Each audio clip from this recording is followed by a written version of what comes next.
Matt Lenihan, Boxing Social in association with Empire Fight Store. Always a pleasure. Sam Jones, it's late on a Friday evening, so shout out to you. Appreciate you dropping in like this. I know I've had a few cancelled, so I really do appreciate it. How's things anyway? All good? Oh, is that the reason why you wanted me to interview with you today, is it? No, absolutely not. I asked you, and I weren't sure when you were back from Japan and when you were coming back. Oh, yeah, I let you off. I let you off then. I let you off. Even though I was down on your pecking order, you still wanted me, didn't you? So I suppose we can take that as a win. I mean, come on, look, it's this time. You said it was going to be earlier. We're here. Still here, right? Sorry, I did promise you, didn't I? I know I kept like delaying it, but I did say you'd get me. So we're in, mate. We've been. I've not done an interview for ages, have I? Don't think I've done one for ages. No, it's been a while. Well, look, I think last time we spoke, you were on your way to Japan. I know your young charge didn't get the victory out there, but an experience for him. Just talk, what have you taken away from Japan and that whole tournament and things like that? He performed really well. I don't think I'll be going to Osaka in a hurry again. It was just, the weather was like, it wasn't sunny, but it was really hot. It was like so humid that it's a life experience, mate. It was a life experience. We'll call it that. We don't want to bash Osaka too much, but yeah, it was a life experience. And look, Marc went in there. I thought he could have won that fight. Do you know what I mean? In my opinion, he won it. Do you know what I mean? But I'm not going to sit and complain about it because, do you know, when you enter something like a tournament like that, it's in Japan. You're fighting the hometown guy. You can't be delusional into think that you're going to get a close points decision out there, because the reality is you ain't.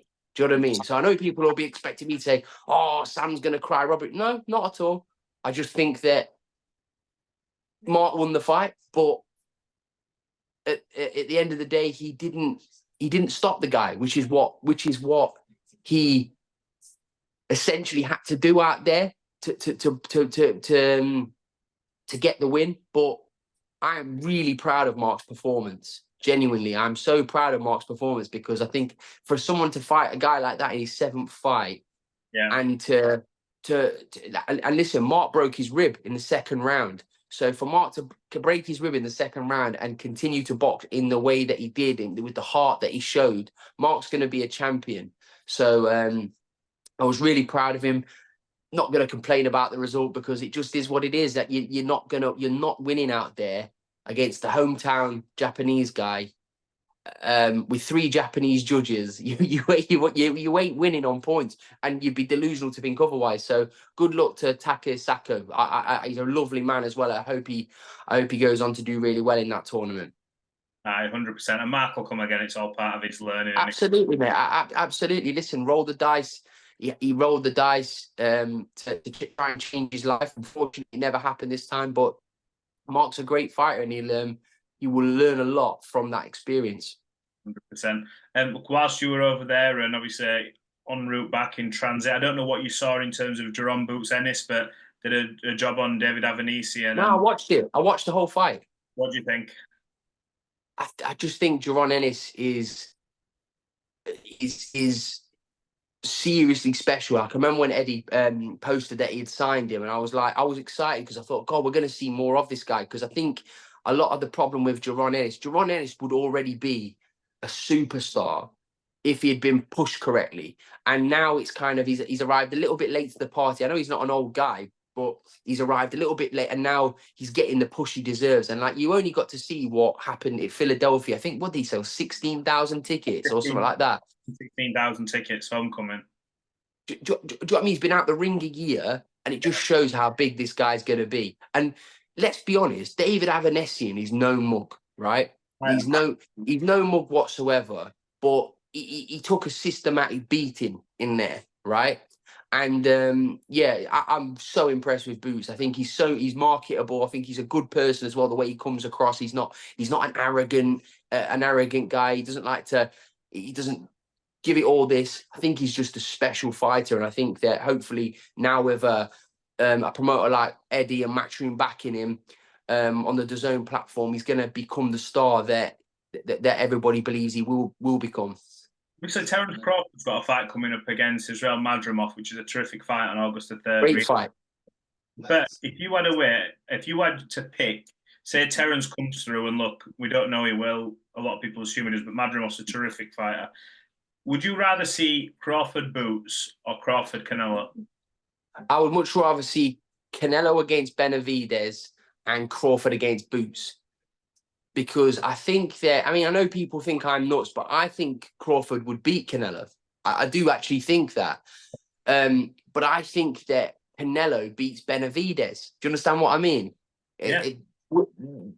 Think of me weird as you want, but that's the way I see it. I think I just think that Crawford and Boots are the same weight naturally, right? They're both the same kind of size, dimensions. They're similar dimensions. I think Canelo and Benavidez is, I don't know how I've gotten to that subject, but that's what I would rather, that's the scenario I'd like to see. I don't really, listen, if we got served Canelo against Crawford, we'd all be like, wow, this is unbelievable. And I would think it's amazing, but it wouldn't get me as much as if I saw Crawford against Boots and Canelo against Benavidez. Imagine that on one show. Cough. That'd be... No, but it could happen. Do you know what I mean? Like, do you know how we're saying we're mentioning these type of fights and stuff? Like, it's not far-fetched anymore because of what Turki Al-Sheikh is doing. He's making these fights, these dream shows and these dream fights a reality. So I would like to see those fights happen, Matt. Yeah. 100%. I concur with that, actually. Because obviously, when you watch Boots and you look at Crawford, what he did to Spence, I just look and think, oh my God, get these two stood across from each other. Mate, I don't want to shit on the Crawford Spence fight because I would always back Crawford to beat Spence, no matter what age they were.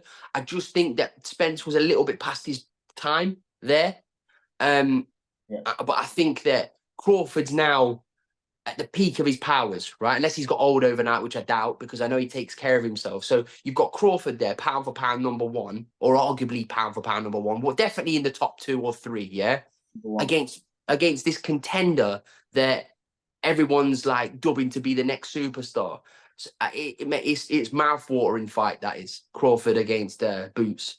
100%. We spoke about Canelo there. Someone who's rumoured to fight him is Chris Eubank Jr. He just signed with Boxer. What do you make of that whole scenario? Honestly, like I didn't see that coming. And I don't see as a problem that Eubank signed with Ben Shalom because I think it's a partnership. Because I understand that. Listen, Eubank probably wants to think I want to fight on Sky. It's a great platform, so I actually understand that partnership. I think if it works both ways, then who's to shit on it? Do you know what I mean? Like that's a good. It's a good if it works well. They've done business together before, the Liam Smith fight. So Eubank's going to do what Eubank's going to do, and it's a good signing for Ben Shalom. Yeah, Boxer and Ben Shalom's a good sign if it works both ways. I think that if the Conor Ben fight happened, imagine if it was on DAZN pay-per-view and Sky pay-per-view.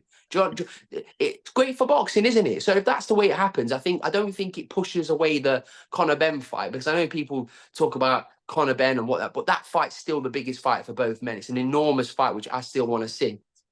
But going back to what the Canelo Eubank fight, I don't want to see that fight. Let's be real. I don't want to see that fight because it says one side. Well, I won't use that terminology. I get in trouble. But yeah, your hands are covering your face. I won't use that. But that's a one-sided fight, mate. I don't want to see that at all.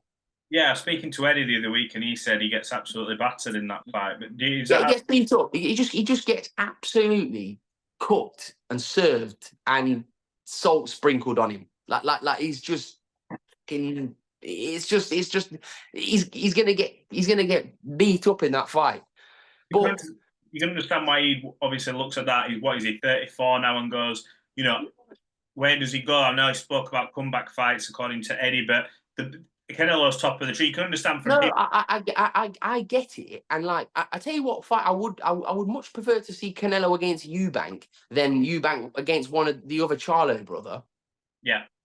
Because at least Eubank will actually have a go. Do you know what I mean? Eubank will have a go. He get battered, but he will have a go. Do you know what I mean? So it's the king of the shit fights, the ones that they were rumored to being made. I know it sounds bad, but it's just the way. That's just the fact, isn't it? I want to see Canelo against Benavidez, and if it comes down to Eubank Canelo or Canelo against Berlanga, Berlanga's the same, is bigger than Canelo. Do you know what I mean? And Berlanga's WBA #1. It kind of makes a bit more sense than fighting Chris Eubank Jr. Yeah, yeah. No, That's my take on it, mate. No. We didn't speak about the Joshua Dubois stuff. I want to go sort of sidebar from that. The Carl Froch AJ stuff, I find astonishing. Like, I just think that it's weird, mate. It just needs shutting down. That does. They both need to go to Acosta for each other and just say, look, and get whatever it is off their chest. They're never going to fight. One's retired and was a super middleweight, and one's a currently active heavyweight. The fight's never going to happen. They're never going to get in the ring to resolve it. So go and have a coffee or have a chat and deal with it, because it's ridiculous. Yeah, it's sort of, I won't say come out of nowhere, because Carl's quite vocal and he'll say what he thinks no matter who they are. I'll be honest with you, Carl Froch to me is absolutely hilarious. Like, I just can't, like, he cracks me up because he's got that dry East Midlands banter, which I know all about, by the way. Yeah. But no, he's hilarious, isn't he, Froch? And he's going to say what he feels because he's not worried about upsetting anybody. So he's going to say what he's going to say. But when it comes to AJ, I'm thinking you're both two British boxing legends. Just like, talk it out. Yeah. Hug it out, guys. Hug it out. Hug it out. Hug it out at Costa. A fight that's rumoured to happen in November. I think one of the most exciting fighters in world boxing at the minute. I know I saw the self-proclaimed sort of face over in America in Gervonta Davis, Vasyl Lomachenko. I know Lomachenko isn't, maybe people saying he's not at the peak of his powers, but he's still exceptional. I would say when you put him in with, yeah, he's still a very good fighter. I just still a problem with Gervonta Davis. I want to see him fight Shakur Stevenson. I just think that Shakur's, what is he, 27, 28? Gervonta Davis, I think, similar age. They're similar. Like, that's the fight to make. Vasyl Lomachenko is not. He's not finished. I'm not going to disrespect Lomachenko like that. He's not finished, but he's by no means at the peak of his powers, in my opinion. I think he's definitely on the dip. And I just think that if Gervonta Davis knocks out Lomachenko, which is what I expect to happen, no disrespect to Loma, because he's a great, but I just think you're not going to get the credit that you would have got fighting him a few years back. Do you know what I mean? Yeah. Yeah. I want to see Gervonta Davis fight Shakur Stevenson. What do you make of? Well, I wasn't going to touch on him. What do you make of Shakur? He receives a lot of criticism. Shakur's one of my favourite fighters, mate. He's one of my favourite fighters. I think it's just one of those cases where it's. Before anybody says I'm comparing him to Jack Catterall, I am not comparing him to Jack Catterall. I'm using it as an example. Yeah. Sometimes when you have a fighter that is not just defensively minded, but is like got a cute defense and are a counterpuncher, you need a dance partner to show how good you are. Do you understand? Shakur's been winning on autopilot all of these fights, right? Mm-hmm. Do you know what I mean? Battered Oscar Valdez. Good fight, really good fight. People forget that performance. Battered him, right? Yeah. Great performance. I'm a massive Shakur fan. I'm not just saying, I've watched Shakur since he turned professional. Brilliant, brilliant fighter. I just think if you see Shakur come up against the best in the division, you will see how good that kid is. Because I think Shakur Stevenson has potential to be a pound for pound #1. I think he's that talented. So I think if you fight Gervonta Davis, I think you'll see the best of Shakur Stevenson. Somebody like a Shakur, a Ryan Garcia, when he decides to get his act together and comes back and he becomes a normal person again. But that's the type of fights we want to see Shakur in. I mean, look, you've only got to see what De La Hoya's done with his man with that purse bid. We don't have to fight Shakur. Because listen, no one wants to fight Shakur Stevenson. Because you're 99% certain going to get beat. William Zepeda and Shakur Stevenson for me is a good fight. I think brilliant fight, but they ain't going to do it because Oscar ain't stupid. I think that's a terrific fight. I would love to see that fight just because of the volume that he throws. 100, but then again, that what I just said to you there, that's when you will see the best of Shakur Stevenson against these type of opponents that are coming to bring it towards him. Yeah. Let's quickly, Jack Catterall. tickets going well. He's got his headline against Regis Prograis. Yeah, yeah, everything's going good. But listen, blessed to be in that position. Matchroom doing a great job there. He's active. There's big things on the horizon, but he has to get that job done first. There, you cannot overlook someone as good as Regis Prograis. I think it's a fantastic fight. It's a terrible time to be fighting kind of both men because Regis is a wounded animal. Jack's on the crest of the wave, so it's like for different reasons. It's a hard time to fight each man. But yeah, really looking forward to that show. New signing Conor Walker. Didn't see it coming, but I'm so pleased. I saw it and thought, fuck me. Let's see him every week. Do you know I've got a lot of messages after that, right, saying that they're really happy for Conor. And that's like that's so humbling for me because, do you know what I mean? It's like, oh, they're like, oh, he deserves it. I'm like fucking hell, it's like really humbling, Joe, for me to hear that because I've looked at Conor and Conor, I'll be honest with him, and he'll tell you himself, he's been asking me for a while, like to get involved with him. And I'm just like, I'm busy. But I watched that performance against Crocker in a fight that, listen, could have gone either way. It could have gone either way. And I just thought, mate, the bollocks on you. And like that, and he has improved so much, like as a fighter. He's improved so much as a fighter. Like Conor Walker's a contender, mate. You won't a welterweight, right? At the moment, I'm not saying Ennis or any of that. I'm talking about like if you're a Stanionis, right, and you're looking at Conor Walker, you're thinking that's a right handful for me. Do you know what I mean? So Conor Walker's going to be fighting in November in Birmingham. He's having a good break because that was a hard fight, and yeah, we're going to get him in a brilliant fight in Birmingham again at the back end of November. Tell you what, in terms of chins, I know how hard Lewis Crocker punches, and I get on well with Conor boys. They say, look, he hits like a mule. I saw him hit Conor with a shot and thought, fuck me, and I just went, but he swallowed it up. And I was just like, this is going to be amazing. If he can't stop him moving forward, this fight is one of the best fights I've seen, like just for ebbs and flows. Yeah. And listen, like I was talking to Frank Smith in Japan, and they're like, oh yeah, rematch, and eventually, I'm like, definitely eventually, but I think that Crocker's got his own path he wants to go on now, and I think that Conor's going to have his, and I think they'll inevitably meet again because the fight was so good. But right now, they're both going to kind of go this path, and they'll see each other in the middle, if that makes sense. Who do you pick? Walker, not Conor.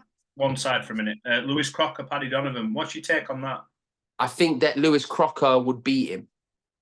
It's a good fight, though, isn't it? It's one we need to see, I think. That's the fight that we need to see. I'm a big fan of Paddy Donovan, but I just think that not many fighters are like Conor Walker, where you can take that type of stick. Like, he's a different breed, Conor Walker. Do you know what I mean? He's a different breed. I'm not saying that Paddy Donovan's not going to have a chin. I'm just going to say, when you've got Lewis Crocker hunting you down, hitting you with those disgustingly hard, thudding shots that he hits you with, you're going to have to be some man to stand up to that. I really rate Crocker. Highly. So, yeah, looking forward to it. Your mate Joe Joyce back out, I know, next week against Chisora. I know you two are close. You worked together for such a long time. Yeah, I'm there with Adam Hamed. So, yeah, looking forward to it. What do you make out? I know it's like one of them where he's your friend and stuff, you were behind him, but just you're both men sort of leave safe because it's one of them fights, isn't it? Like, it's like what I said, right? Joe Joyce is 38, soon to be 39 in September, right? Derek Chisora is what, 41? 40? 41, yeah. 41. That has a potential to be one rough, tough night's work because Joe's not the one-punch KO artist, right? But what Joe does hit you with is very, very, very heavy shots, right? He's got a big, strong, thudding jab, right? Derek Chisora is as tough as a fucking chewy steak in a rubbish pub down the road, right? Derek Chisora is going to eat these shots, at least for a few rounds.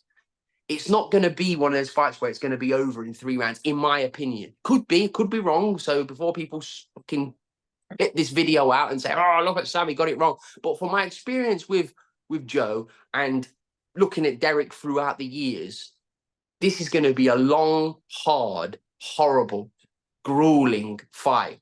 Do either of them really need that this time in their careers? Probably not, but they're going to give it you anyway. It's going to be a rough, tough night's work. And I genuinely hope, and I mean this with all my heart, that both of those two guys get out the ring. They have a cheeseburger afterwards, and they're both going to be okay, because neither of them two fuckers are going to take a backward step. So I just wish them both the best. And listen, I love Joe to pieces. So I hope he goes in there and reminds people what he's all about. Hopefully he still has that in his tank, which I'm being told he has. So let's go. Let's see. It's an interesting one. Sam Jones, appreciate your time at this late hour. Always good to have you on. Don't take it for granted. And look, let's catch up soon. Nice one, Matt. Take care, bro.